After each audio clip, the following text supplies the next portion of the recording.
Hi, welcome to daily update. इस class में हम द हिंदू और इंडियन एक्सप्रेस के जितने भी exam related important current affairs रहते हैं उसे कवर करने की कोशिश करते हैं। आज है 10th मार्च और आज हमारी क्लास में टोटल में 8 न्यूज है जिसे हम आज की क्लास में कवर करने वाले हैं। तो चलिए शुरू करते हैं हमारा आज का पहला न्यूज से। हमारा आज का पहला न्यूज है गवर्नमेंट का एक न्यू अमेंडमेंट एक्ट को लेकर। 106th अमेंडमेंट एक्ट या फिर नारी शक्ति बंधन अधिनियम, जिसे वोमेन्स रिजर्वेशन बिल 2023 के नाम से भी जाना जाता है। इस एक्ट के माध्यम से गवर्नमेंट ऑफ इंडिया लोकसभा और स्टेट असेंबली के इलेक्शन में 1/3 या फिर 33% सीट वोमेन्स के लिए रिजर्व करने वाली है। आगे बढ़ते हैं नेक्स्ट न्यूज पे। नेक्स्ट न्यूज है स्पीकर का रिमूवल को लेकर।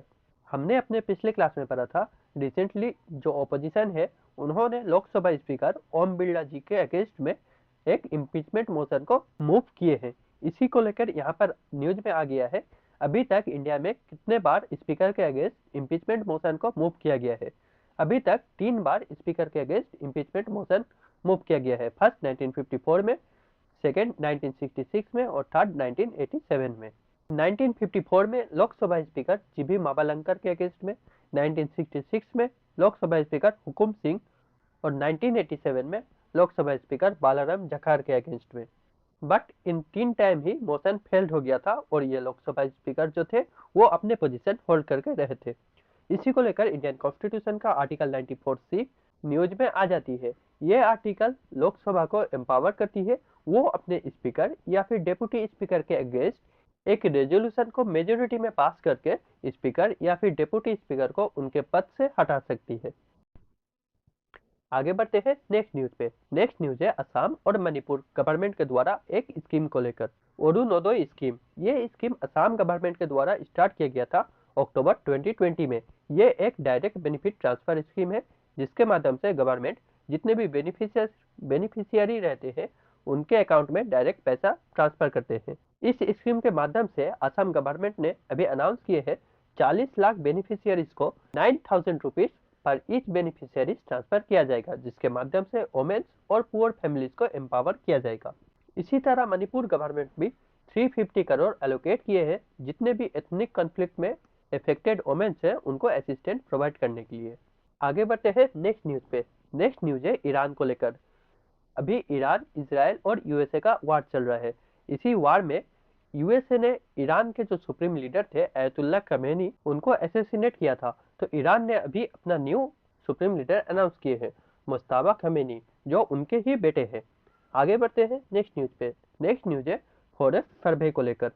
FSI, forest service of India, ये एक सेंट्रल गवर्नमेंट का ऑर्गेनाइजेशन है जो इंडिया में कौन कौन सा लोकेशन पे फॉरेस्ट है, फॉरेस्ट कितना एरिया पे है और कहाँ पर फॉरेस्ट का डिफोरेस्टेशन हो रहा है, ये सब असेसमेंट और मॉनिटर करता है। इसी एफएसआई का एक पोर्टल है अनावरण पोर्टल, जिसे 2024 से ऑपरेशनलाइज किया जा रहा है और ये सैटेलाइट डेटा और मशीन लर्निंग को इस्तेमाल कर डिफोरेस्टेशन का लोकेशन अलर्ट को इशू करता है। इसमें बताया जा रहा है नवंबर 2025 से इस पोर्टल पे कोई भी अपडेट नहीं किया गया है डिफोरेस्टेशन के बारे में। ये अभरण alert system GEE platform based alert system है, मतलब Google Earth Engine platform based alert system है और ये सेंटिनल-2 सैटेलाइट इमेज को इनपुट डाटा रूप में इस्तेमाल करती है फॉरेस्ट एरिया कवर को असेसमेंट करने के लिए। साथ ही में सेंटिनल-1 का एसएआर डाटा, मतलब सिंथेटिक अपर्चर रडार डाटा को इस्तेमाल करती है क्लाउडी या फिर मानसून सीजन में फॉरेस्ट एरिया कवरेज को असेसमेंट करने के लिए। आगे बढ़ते हैं नेक्स्ट न्यूज पे। नेक्स्ट न्यूज है रेलवे के द्वारा निकाला हुआ एक ऐप को लेकर। ऐप का नाम है Shine app, sexual harassment incident notification for empowerment. ये ऐप को लॉन्च किया गया है जिसके माध्यम से जितने भी रेलवे में वोमेन एम्प्लॉय रहती है वो वर्क प्लेस पे सेक्सुअल हैरेसमेंट के अगेंस्ट कंप्लेंट लॉन्च कर सकती है और ये ऐप के माध्यम से कोई भी स्टूडेंट या फिर और कोई भी स्टाफ या फिर आउटसाइडर इनके बिहाफ पे भी कंप्लेंट लॉन्च कर सकती है। आगे बढ़ते हैं नेक्स्ट न्यूज पे। नेक्स्ट न्यूज है एक स्टडी को लेकर। ऑनलाइन लर्निंग प्लेटफॉर्म कोर्सेरा के द्वारा एक स्टडी किया गया है ऑनलाइन एआई कोर्सेज के ऊपर, जिसमें बताया जा रहा है इंडिया में जितना भी परसेंट ऑनलाइन एआई कोर्सेज करते हैं उनमें से 31.2% वोमेन है और ये ग्लोबल लेवल पर देखा जाए तो वोमेन 36% है। आगे बढ़ते हैं हमारा आज का लास्ट न्यूज पे। हमारा आज का लास्ट न्यूज है T20 वर्ल्ड कप को लेकर। रिसेंटली इंडिया और न्यूजीलैंड के बीच में T20 वर्ल्ड कप का फाइनल मैच हुआ था, जिसमें इंडिया ने न्यूजीलैंड को डिफीट किया है और ये वर्ल्ड कप का फाइनल हुआ था नरेंद्र मोदी स्टेडियम में। इसी के साथ हमारा आज का क्लास यहीं पे खत्म होता है।